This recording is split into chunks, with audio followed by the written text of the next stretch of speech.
Saat ini kerajaan Inggris dan negara persemakmurannya sedang berduka atas meninggalnya Ratu Elizabeth II, Kamis tanggal 8 September tahun 2022, waktu setempat. Kini tahta tertinggi kerajaan Inggris disandang Raja Charles III yang merupakan putra dari Ratu Elizabeth II. Sebelum diduduki Ratu Elizabeth II, tahta tertinggi kerajaan Inggris dipegang oleh ayahnya, Raja George ke-6. Raja George ke-6 memerintah kerajaan Inggris mulai dari tahun-tahun 1936 sampai tahun 1952. Pada Desember tahun 1936, George ke-6 menjadi raja secara tak terduga setelah saudaranya turun tahta, Raja Edward ke-8. Berdasarkan profil singkatnya yang dikutip dari Britannica.com, Raja George ke-6 memiliki nama lengkap Albert Frederick Arthur George. Raja George ke-6 memerintah kerajaan Inggris mulai dari tahun-tahun 1936 sampai tahun 1952. Pada Desember tahun 1936, George ke-6 menjadi raja secara tak terduga setelah saudaranya turun tahta, Raja Edward ke-8.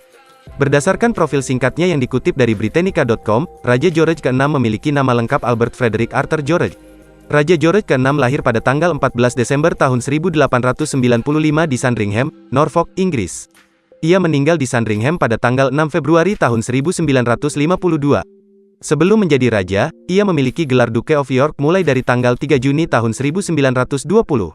Raja George ke-6 pernah bertugas di Royal Navy, tahun 1913 sampai 17, Royal Naval Air Service, tahun 1917 sampai 19, dan Royal Air Force, 1919, dan kemudian kuliah di Trinity College, Cambridge, tahun 1919 sampai 20. Pada tanggal 26 April tahun 1923, ia menikah dengan Lady Elizabeth Angela Marguerite Bowes-Lyon.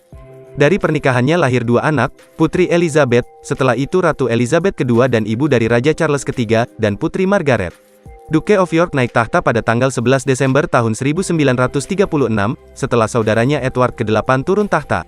Duke of York secara resmi dinyatakan sebagai raja pada hari berikutnya, dan mengambil nama George ke-6 serta dimahkotai pada tanggal 12 Mei tahun 1937.